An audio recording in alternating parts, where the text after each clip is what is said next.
Desde nuestros estudios de Plaza Claro en Bogotá, esto es Red Más Noticias, edición fin de semana. Muy buenas noches, bienvenidos a Red Más Noticias, fin de semana. Soy Gina Acuña y estos son los titulares que marcaron la jornada noticiosa de hoy. Inicio de Semana Santa en el mundo. Desde la Basílica de San Pedro, casi vacía, el Papa Francisco asegura que el diablo se aprovecha de la pandemia. Feligreses no respetan los mandamientos de bioseguridad para detener la pandemia. Así fue la celebración del Domingo de Ramos en el barrio 20 de julio.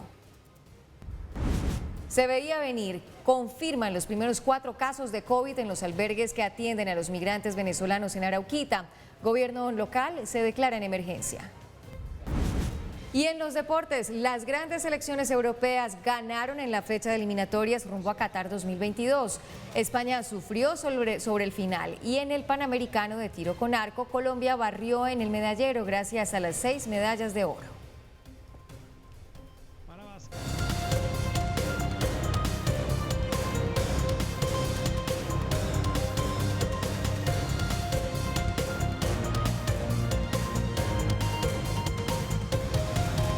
Aquí comienza Red Más Noticias. Muy buenas noches. La noticia del día en el mundo. Por segundo año consecutivo, el pueblo católico celebra la Semana Santa dentro de medidas restrictivas que buscan detener la curva ascendente del coronavirus. Con aforos reducidos y en medio del distanciamiento social, las iglesias celebraron una de las fiestas religiosas más importantes. Desde el Vaticano, el Papa Francisco aseguró que el diablo se está aprovechando de la pandemia. El Papa Francisco comenzó la Semana Mayor con un lenguaje adornado por símiles y metáforas. En el nombre del Padre, del Figlio y del Espíritu Santo. Amén. Demuestra su fidelidad a los evangelios de San Juan y San Lucas, también al libro del Apocalipsis, cuyas páginas hacen mención al diablo como representación de la maldad suprema.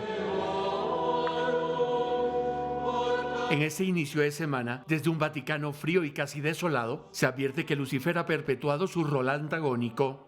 Para Francisco, el diablo se valió del coronavirus para sembrar la desazón mundial. Jesús prende la croce. Jesús toma la cruz y se hace cargo del mal que esta realidad conlleva, un mal físico, psicológico y sobre todo espiritual. El diablo se está aprovechando de la crisis para sembrar desconfianza, desesperación y discordia. Antes del inicio de la ceremonia del Domingo de Ramos, el diablo, con cara de terrorista, transformaba a Indonesia en un escenario infernal. 2 suicidas detonaron un explosivo frente a una iglesia católica en la ciudad de Makassar. Hubo 14 heridos. El diablo parece que andará suelto en la tierra. Oramos por todas las víctimas de la violencia, especialmente por los involucrados en el ataque que tuvo lugar esta mañana en Indonesia frente a la Catedral de Makassar. Jerusalén. En los extramuros de la ciudad, según el catolicismo, fue crucificado Jesucristo. La ciudad del Calvario abandona la carga del último año y poco a poco se libera de la cruz del coronavirus. Más de la mitad de la población recibió la vacuna. Después de esta redención, muchos pudieron congregarse en la iglesia del Santo Sepulcro. Estamos pasando por una situación difícil por culpa del coronavirus. Nos gustaría que la situación fuera mejor. Berlín. Fueron pocos los escogidos para participar en los aforos reducidos de las iglesias. Es muy agotador porque los casos de COVID subirán de hoy al jueves.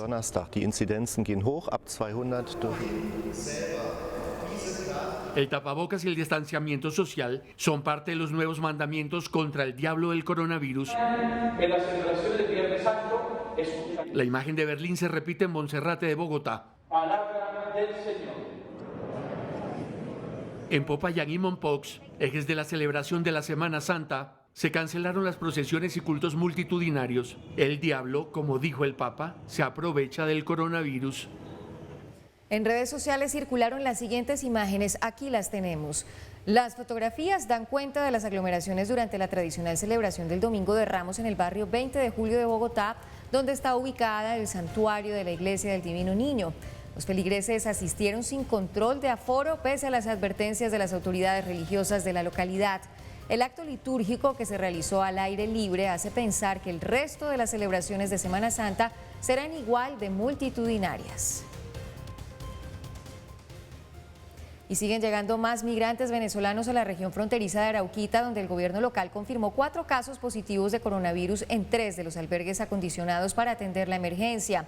Se estima que 4.500 personas se han desplazado hasta esta región tras los enfrentamientos entre la Guardia Venezolana y disidencias de las FARC, que según organismos no gubernamentales del vecino país habrían desertado de la guerrilla rearmada por Iván Márquez. Arauquita entró en el túnel de una crisis social sin precedentes. Las autoridades denunciaron que el hacinamiento en los campamentos de refugiados podría expandir el virus. En Arauquita fue instalado un puesto de mando unificado para atender la emergencia. En la tarde de hoy, el ministro de Defensa encabezó un consejo de seguridad. Los fuertes enfrentamientos en el departamento del Cauca ya están dejando secuelas. Al menos 2.000 personas han tenido que abandonar sus viviendas en el corregimiento El Plateado, al sureste de Cauca, según informó la Defensoría del Pueblo. Estas personas emprendieron el desplazamiento a los cascos urbanos de los municipios de Argelia, Puerto Rico y El Mango. De acuerdo con la entidad, la confrontación armada que se extendió hasta la tarde del sábado dejó más de 6.000 personas de la población civil indefensa ante el uso de artefactos explosivos convencionales y no convencionales por parte de los actores armados ilegales. Fue encontrado Mario Fernando Herrera, funcionario del CTI que había sido secuestrado y que fue asesinado al parecer por disidencias de las FARC. El cuerpo del funcionario, que trabajó para la Fiscalía durante 12 años, fue hallado en una carretera rural en el corregimiento El Palo, en jurisdicción del municipio de Caloto, Cauca. Según los reportes preliminares de las autoridades, el funcionario del CTI habría sido torturado y lanzado desde un vehículo. Su cuerpo fue encontrado por un campesino de la zona, quien informó a las autoridades. Cabe recordar que Mario Fernando Herrera se movilizaba el pasado viernes por la vereda El Palo, entre Santander de Quilichao y Corinto, cuando fue interceptado por la columna de las disidencias de las FARC, a quienes se les atribuye el atentado con un carro bomba frente a la alcaldía de Corinto. Investigador del CTI, Mario Fernando Herrera, asesinado vilmente por el grupo delincuencial Dagoberto Ramos en el departamento del Cauca. Un nuevo hecho de violencia se registró en el país. Las autoridades confirmaron el asesinato de 4 personas en Cartago, Valle del Cauca. Los hechos, según la Secretaría de Seguridad del departamento, se registraron hacia las 5:40 de la tarde, cuando al parecer 4 sujetos vestidos de negro a bordo de 2 motocicletas abrieron fuego contra las víctimas, que se encontraban sentadas al borde de un andén en la calle 12B con carrera sexta. 3 de las personas fallecieron en el lugar, mientras que la 4ª falleció al llegar al Hospital San Juan de Dios. Las autoridades ofrecen hasta 100 millones de pesos para dar con el paradero de los responsables. Se conoce claramente que pierden la vida 2 hombres, 2 mujeres. De estos 2 ciudadanos se sabe que tienen antecedentes, alias, primero que todo está alias El Costeño y alias Julito, antecedentes por tráfico y porte de estupefacientes. La situación de Colombia vuelve a llamar la atención del periódico The New York Times en Estados Unidos, esta vez para registrar el reclutamiento de menores de edad dentro de las filas de los grupos ilegales. El ministro de Defensa, Diego Molano, se ha referido en contadas ocasiones sobre esta situación de ilegalidad y de violación de derechos humanos que cobró resonancia a partir de los hechos presentados en el campamento de Gentil Duarte, en la región del Guaviare. En Colombia hay 5 grandes símbolos del mal, de organizaciones narcocriminales que tienen la abominable práctica de reclutar a nuestros jóvenes. Son el ELN, son las disidencias de la FARC, es el Clan del Golfo, son los caparros y son los pelusos. Y en Neira, Caldas, avanzan las labores de los organismos de rescate que buscan a los 11 mineros desaparecidos durante la inundación en una mina de oro que, según el ministro de Minas y Energía, no contaba con los permisos de explotación. Para esto se valdrán de varias herramientas, como una máquina de desagüe y de la destreza de los mineros locales que apoyan a los grupos de búsqueda. El crudo invierno ha dificultado las tareas de socorro en esta apartada región. Según la gobernación de Caldas, se espera encontrar a los mineros en las próximas 48 horas. Una motobomba de 15 pulgadas que va a ayudar a acelerar los trabajos. Aquí seguimos articuladamente hasta que traigamos también retroexcavadoras para poder continuar con la operación de rescate. Indignación en las redes sociales por un nuevo caso de irrespeto a las autoridades que se presentó en la ciudad de Bogotá.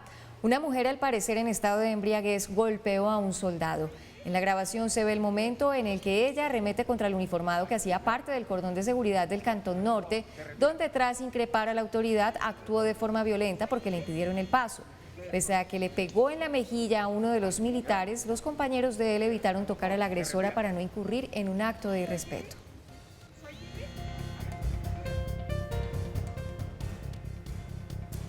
A buen ritmo continúa avanzando la vacunación en el país. Este domingo se registró una nueva cifra récord de vacunación en un solo día, pues el Ministerio de Salud aseguró que se aplicaron más de 130.000 dosis. La noticia se conoce después de que el jefe de la cartera, Fernando Ruiz, hiciera un llamado a las regiones para no bajar el ritmo de vacunación y así lograr la meta impuesta por el gobierno de inmunizar a 3 millones de colombianos antes del 17 de abril. En los últimos días se ha venido presentando un aumento, tanto que se pasó de 50.000 dosis por día a más de 100.000. El reciente reporte del Ministerio de Salud registra que se han aplicado en el país un total de 1.726.924 dosis. Avanza el plan piloto que fue decretado para la reactivación económica del sector de bares y restaurantes en Bogotá. No obstante, la medida avanza con dificultad ante la irresponsabilidad de algunos ciudadanos que siguen sin atender las medidas de bioseguridad recomendadas por las autoridades sanitarias.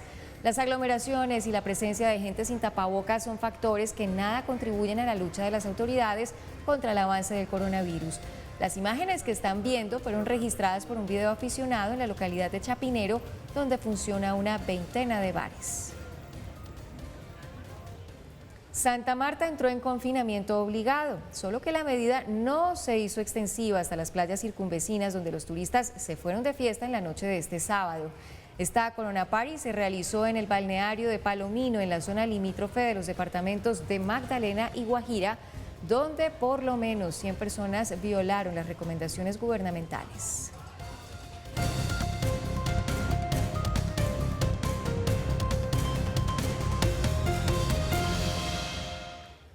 La pandemia ha cambiado radicalmente la forma de interactuar de los seres humanos, tanto que hoy nos acostumbramos más a la virtualidad que al contacto físico. De esto dan fe millones de adolescentes y jóvenes quienes han tenido que redescubrir la forma para enamorarse y de llevar una relación sentimental de lejos, vía celular, como dicen, con un encanto distinto. Ese plan de rumba los viernes, ese que algunos llamaban irse de levante, es un recuerdo lejano, como los dinosaurios. La pandemia cercenó de tajo el mundanal encanto de sentir mariposas en el estómago ante la posibilidad de enamorarse de un extraño por culpa de la fiebre de sábado por la noche. Ahora ese levante es virtual. Bastante difícil, pues sería como virtual, pues la verdad no he estado en esos planes durante toda la cuarentena. Tuvimos como que cambiar nuestra forma de divertirnos, o sea, cambiar totalmente nuestra rutina. Ahora todo es extraño, todo es seco y, como ellos mismos dicen, parece un amor tan artificial como el plástico. El amor para aquellos a quienes les hierven las hormonas está limitado a un aleteo celular en el ambiente. De lejitos, sí, a distancia, pues para cuidarse y todo eso. Por chat, WhatsApp, Facebook. Hay millones de historias de parejas que rompieron por la distancia que les generó la pandemia, y cuando muchos de esos despechados decidieron que era hora de soltarle la rienda al corazón, se toparon de frente con el miedo de que tan solo un besito furtivo los mande a la unidad de cuidados intensivos. La verdad te extraño absolutamente todo, porque sí, así virtualmente las cosas no son iguales, la comunicación lógicamente no es igual. Ya no hacen casting por ahí en las fiestas de casa.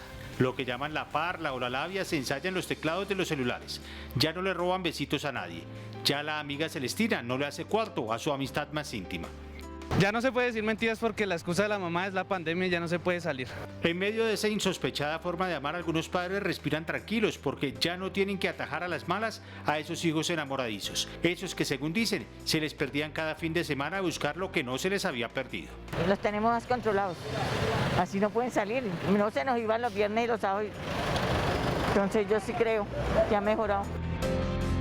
Ellos se declaran aburridos. El delicado arte de enamorarse se está reinventando por cuenta de la desgracia infinita de tener que verse de lejos, de aplazar los besos, de hipotecar las caricias hasta que sea seguro. Tenemos la suficiente madurez, más unos niños grandes, de entender que el virus pues no es un juego. Tan claro lo tienen que muchos de ellos esperan que la pandemia se largue para la porra cuanto antes y que dentro de algunos años puedan contarles a sus hijos aplazados las anécdotas del amor en los tiempos del COVID.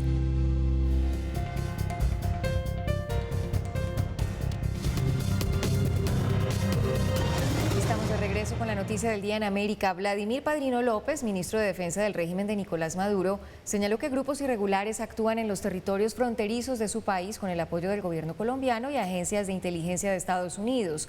La Cancillería colombiana no se ha pronunciado frente a estas acusaciones.